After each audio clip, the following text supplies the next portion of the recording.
ਤੁਹਾਨੂੰ ਕੋਈ ਸ਼ਰਮ ਵੀ ਨਹੀਂ ਆਉਂਦੀ ਬਿਲਕੁਲ। ਥੋੜਾ ਜਿਹਾ ਪਾਣੀ ਦਾ ਕਟੋਰਾ ਰੱਖ ਉਹਦੇ 'ਚ ਆਪਣੀ ਸ਼ਕਲ ਵੇਖੋ, ਕੁਛ ਤੁਹਾਨੂੰ ਸ਼ਰਮ ਨਹੀਂ ਆ ਰਹੀ। ਇਹ ਕਾਰਜਕਾਲ ਸਭ ਤੋਂ ਕਾਲਾ ਅਧਿਆਇ ਹੈ ਸਿੱਖ ਇਤਿਹਾਸ ਦੇ ਵਿੱਚ, ਔਰ ਇਹਦੇ ਜ਼ਿੰਮੇਵਾਰ ਕੌਣ ਹਨ? ਬਾਦਲ ਦਲ। ਅੱਜ ਸਰਸਾ ਜਿਹੜਾ ਹੈ ਇਹ ਸਾਧੂ ਸੰਤ ਬਣ ਗਿਆ ਬਕੋਲ ਹਰਮੀਤ ਕਾਲਕੇ ਦੇ। याद करो बाबा खड़क सिंह नूं, याद करो मास्टर तारा सिंह होरां नूं, याद करो संत लोंगोवाल नूं, याद करो। ये बिल्कुल चिट्टे दिन जिकन साफ है। एक ये भी एक दुध दा धोता है नहीं है कल का।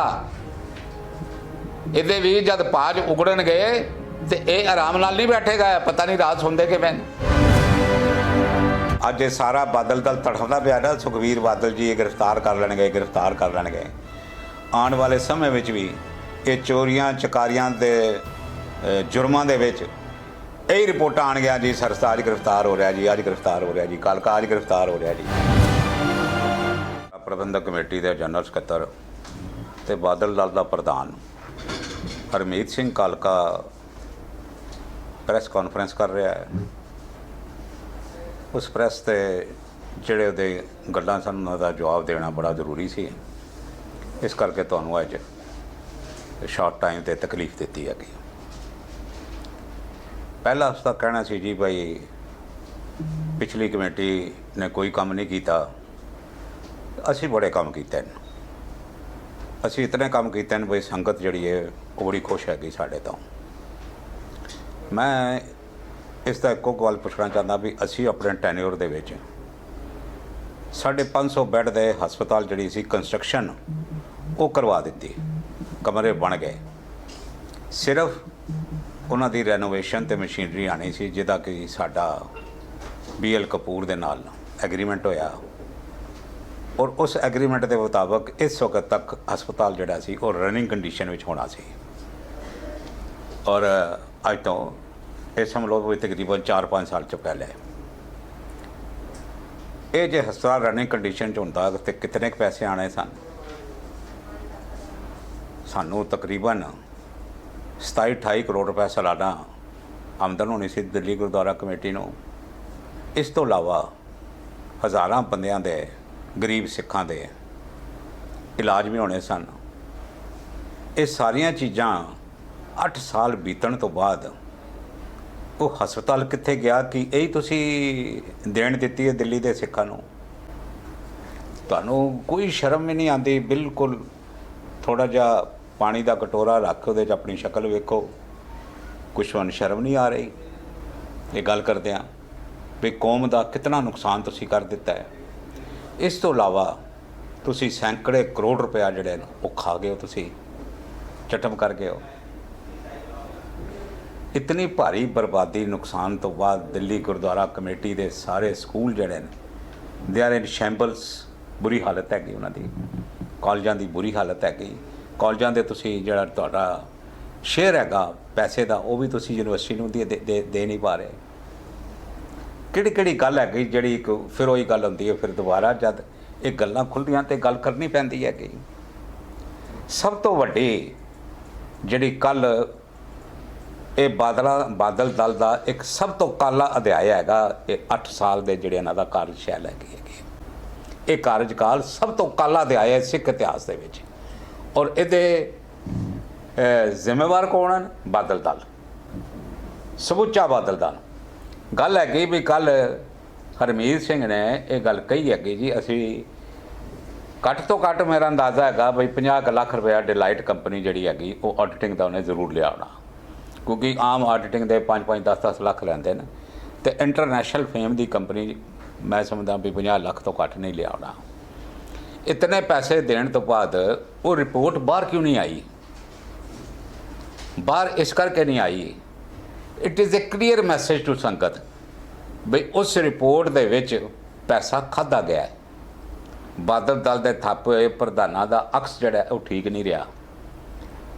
बकौल हरमीत कालके दे ये कहंदा 6 साल का काला अध्याय सी। बई जे काला अध्याय सी तो सरसा उहदे विच जनरल सकत्तर सी। जनरल सकत्तर जिहड़ा है ये दिल्ली कमेटी का पिवट होंदा है, ये प्रधान नालों घट नहीं हैगा। ਪ੍ਰਧਾਨ ਨਾਲੋਂ ਜ਼ਿਆਦਾ ਪਾਵਰਫੁਲ ਹੈ, ਇਹਦੀਆਂ ਜ਼ਿੰਮੇਵਾਰੀਆਂ ਜ਼ਿਆਦਾ ਹੈਗੀਆਂ। ਕੋਈ ਪ੍ਰਧਾਨ ਜਾਂ ਕੋਈ ਜਨਰਲ ਸਕੱਤਰ ਇੱਕ ਹੱਥ ਦੇ ਨਾਲ ਕਾਲਾ ਅਧਿਆਇ ਨਹੀਂ ਲਿਖ ਸਕਦਾ। ਕਾਲਾ ਇੱਕ ਲਿਖੇਗਾ ਤੇ ਅਧਿਆਇ ਦੂਸਰਾ ਲਿਖੇਗਾ। ਇਹ ਦੋਨੋਂ ਹੱਥ ਇਸ ਚੋਰੀ ਦੇ ਵਿੱਚ ਸ਼ਾਮਲ ਹੈ। ਗਏ ਅੱਜ ਸਰਸਾ ਜਿਹੜਾ ਹੈ ਇਹ ਸਾਧੂ ਸੰਤ ਬਣ ਗਿਆ ਬਕੋਲਾ ਹਰਮੀਤ ਕਾਲਕੇ ਦੇ। ਭਾਈ ਹਿੰਮਤ ਰੱਖੋ। ਅੱਜ ਤੁਹਾਨੂੰ 100 ਸਾਲ ਸ਼੍ਰੋਮਣੀ ਅਕਾਲੀ ਦਲ ਨੂੰ ਬਣਿਆ ਹੋ ਗਏ। ਯਾਦ ਕਰੋ ਬਾਬਾ ਖੜਕ ਸਿੰਘ ਨੂੰ, ਯਾਦ ਕਰੋ ਮਾਸਟਰ ਤਾਰਾ ਸਿੰਘ ਹੋਰਾਂ ਨੂੰ, ਯਾਦ ਕਰੋ ਸੰਤ ਲੌਂਗੋਵਾਲ ਨੂੰ, ਯਾਦ ਕਰੋ। मैं अज भी मास्टरों की फोटो देखी है, एक मंजी ते बैठे हैं तो थल्लों वाण जिहड़ा ना वो थल्ले लमकदा पिया है, उन्होंने कोल पैसे नहीं दरी विछाण दे भी। ये जी लीडरशिप ने लीडरी की हुई है। तो तुसी अज चोरी चकारी दे तुहाडे ते इल्ज़ाम लगे हुए हैं। तुसी ऑडिट रिपोर्ट जिहड़ी है उसनूं तुसी जनतक ही नहीं कर रहे। तुसी बिल्कुल उन्हां दी रिपोर्टां बाहर, नवीं रिपोर्ट की करेगी उहदा भी मतलब तुसी पिछली इस करके छुपा रहे हो, उहदे विच तुसी एक्सपोज हो चुके हो। वरना ना दिखाने का की कारण है? तुसीं तो छोटी छोटी गल दिखा देंदे हो। नाल तुसीं है भी बड़े धर्मात्मा, तुसीं कोई गल छुपाते भी कोई नहीं। ये रिपोर्ट क्यों छुपाई गई?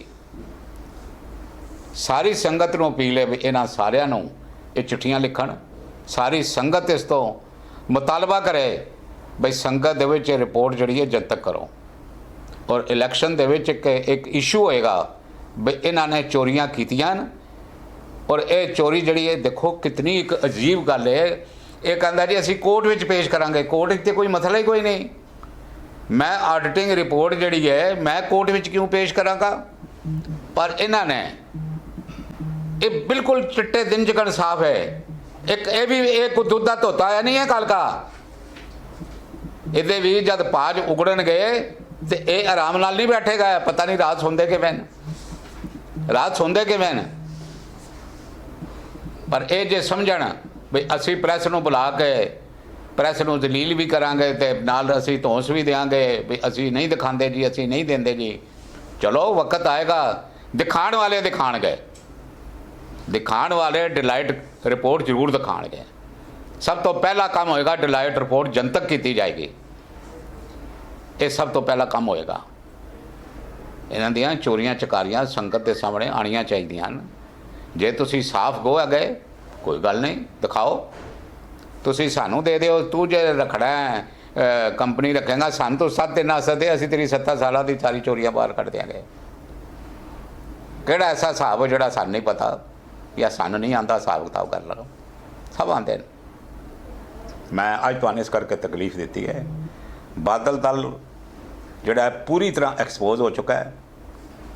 और जिस तरह अज सारा बादल दल तड़फदा पिया ना, सुखबीर बादल जी गिरफ्तार कर लेंगे, गिरफ्तार कर लेंगे।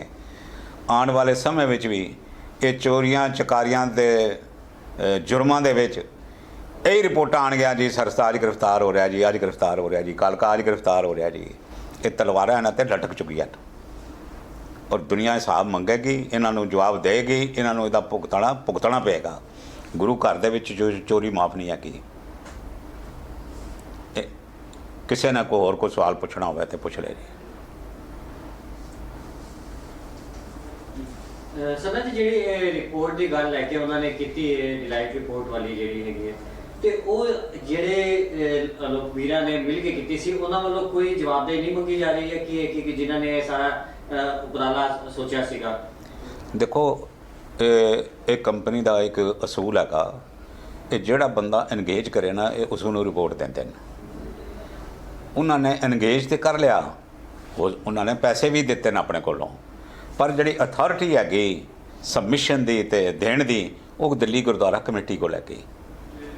वरना ये रिपोर्ट बाहर आ जानी सी। पर इहदे विच कई सिख इनवॉल्व है गए। सर इकबाल सिंह आनंद ने सारा अरेंजमेंट किया सी, राजवीर भी विच शामिल हैगा, सर अवतार सिंह आटो पिंड दा लड़का जिहड़ा वो भी शामिल सी, विक्रमजीत सिंह सानी भी शामिल सी विच। ये सारे सुहिरत बंदे शामिल सन। इन्हों ने पैसे भी दिते होने कोलों, इन्होंने पैसे भी कोलों दिते होने, कुछ दिल्ली कमेटी दिते हैं, कुछ इन्होंने दिते हैं। पर एज पर लॉ वो जी सबमिशन ऑफ रिपोर्ट हैगी वो सिर्फ तो सिर्फ जी हैगी वो दिल्ली गुरुद्वारा कमेटी नूं जा सकती है।